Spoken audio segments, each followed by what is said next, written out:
ကဲချစ်မိတ်ဆွေများအားလုံးမင်္ဂလာပါနော်ဒီနေ့မှာတော့ရွှေရင်းသူနဲ့အတူညနေခင်းမှာပန်းခြံလေးကိုလမ်းလျှောက်တူသွားကြရအောင်နော်မိုးရင်းဆိုတော့ပန်းခြံထဲမှာမိသားတွေကလည်းစုနေပါလေဝယုံပင်တန်းနေလှလိုက်တော့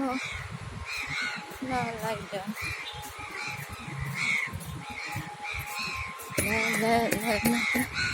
ဝီညာယဝန်မာစီလာဝီနာစီလာလေညံတကပြပင်းဟာစီကဲအဲ့လိုကလည်းယူသေးတာနော်ဒီလိုမျိုးလေလောကီဆရာတွေပြောတာကြားပြီလို့ပေါ့ဟာလေလူနာတင်ကားရဲ့အပန်းလေးတဲ့ပြီးရင်မိသက်ကားရဲ့အော်ဆွဲတဲ့နေကြရင်တဲ့ပတ်စံအိတ်ကိုပုတ်ပါတဲ့လက်ရှင်နေတဲ့အဲ့ဒါလောက်ကြည့်ရလေတကယ်တော့ဟုတ်တော့ဟုတ်တယ်ဝင်တော့ဝင်တယ်လို့ပဲ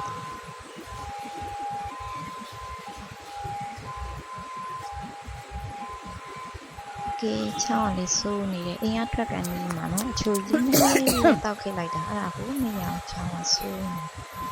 နေတီးခံပေးတယ်နော်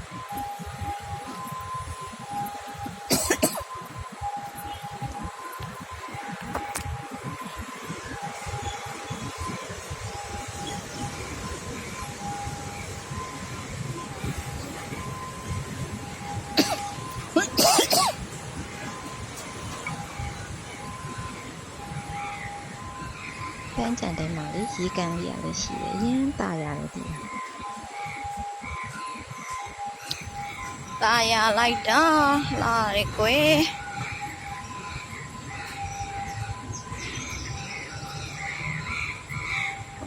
လှပလိုက်တော့ကွယ်ရှူကင်းလေးလှလိုက်တော့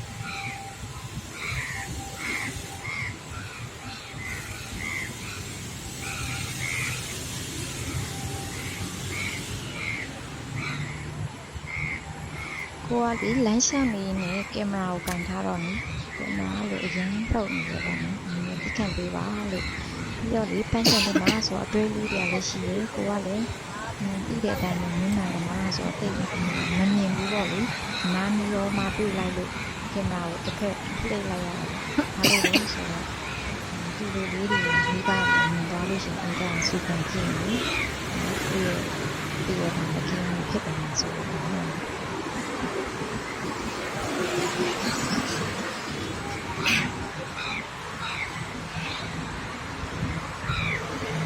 ရတော့ပေါ့နော်ဒီကန်လေးမှာကြာပန်းလေးတွေပွင့်နေအခုဒီလေးလာတာတော့ကြာပန်းလေးတွေပွင့်နေချိန်မဟုတ်ဘူးဖြစ်သွားတယ်ပြပြမရှိဖြစ်သွားတယ်ပန်းကျင်တဲ့လမ်းလျှောက်ကြအမေကွယ်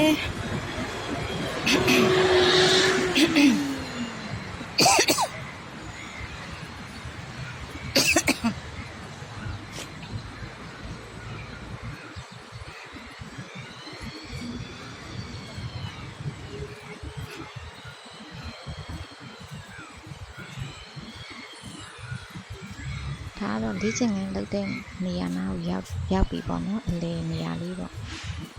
ဒီနေရာကျတော့လေစိတ်နဲ့ပြီးတော့လေနေရာ10မိနစ်တစ်ခါ15မိနစ်တစ်ခါမျိုးတည်းဖြတ်နေတာပေါ့ဆရာလေးပါဝယုံတော်လေးလာတယ်ဝယုံတော်လေးတွေလာပါတယ်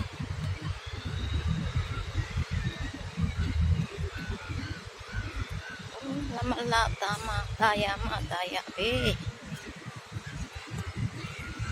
မလာတာယာမတာယာပဲ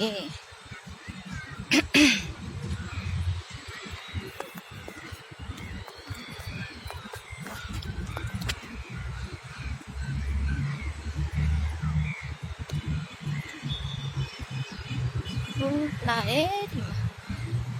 ပင်စိန်လေးတွေဖွန်ဆိုင်ပင်လေးတွေလောက်ထားတာလာပါတယ်ဖွန်ဆိုင်လေးတွေလောက်ထားတာလာပါတယ်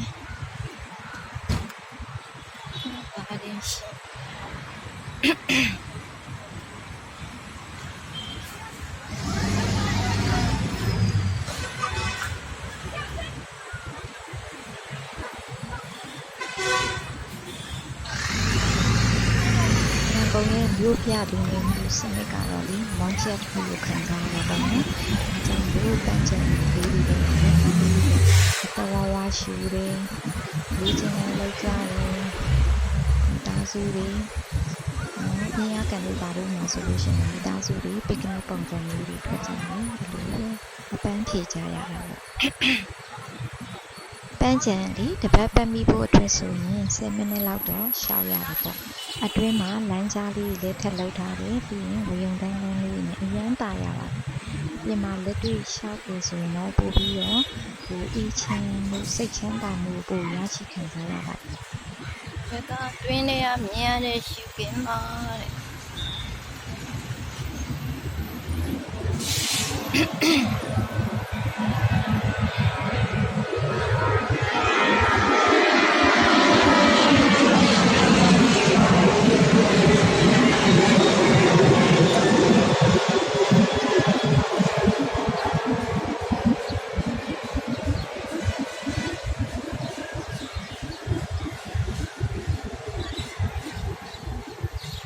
ပန်းချံပေါ်တက်တရားလေနေရခဏတက်တဲ့ခါကျတော့ဒီအားကစားလုပ်တဲ့ဘက်မှာလေထိုင်နေချိန်မှကြည့်ရတယ်ဝါကြီးပဲကြောက်စရာကောင်းတယ်ဟိုအိန္ဒိယဘက်မှာလေရင်ပြတ်ကြတယ်ဆိုရဲတရင်ကြီးကြားတာတော့နေရတာတောင်နည်းနည်းခက်လန့်လန့်ဖြစ်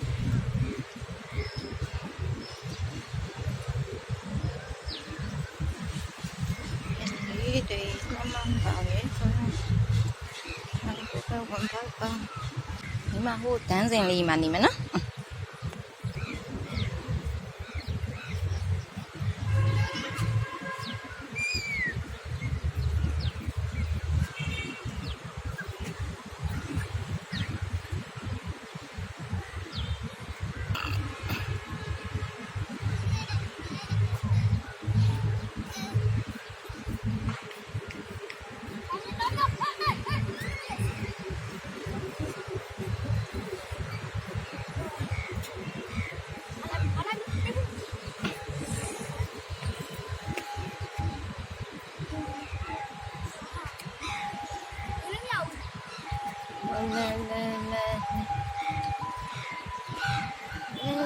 မလေး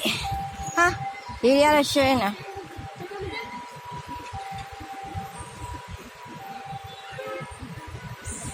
နေလေးတွေပဲကောင်းနေစောနေရ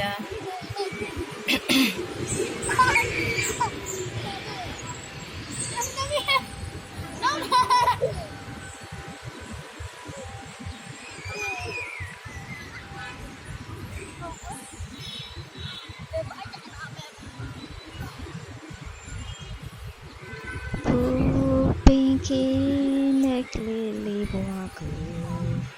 ခါပြန်ပြီးရခြင်းပြီးတယ်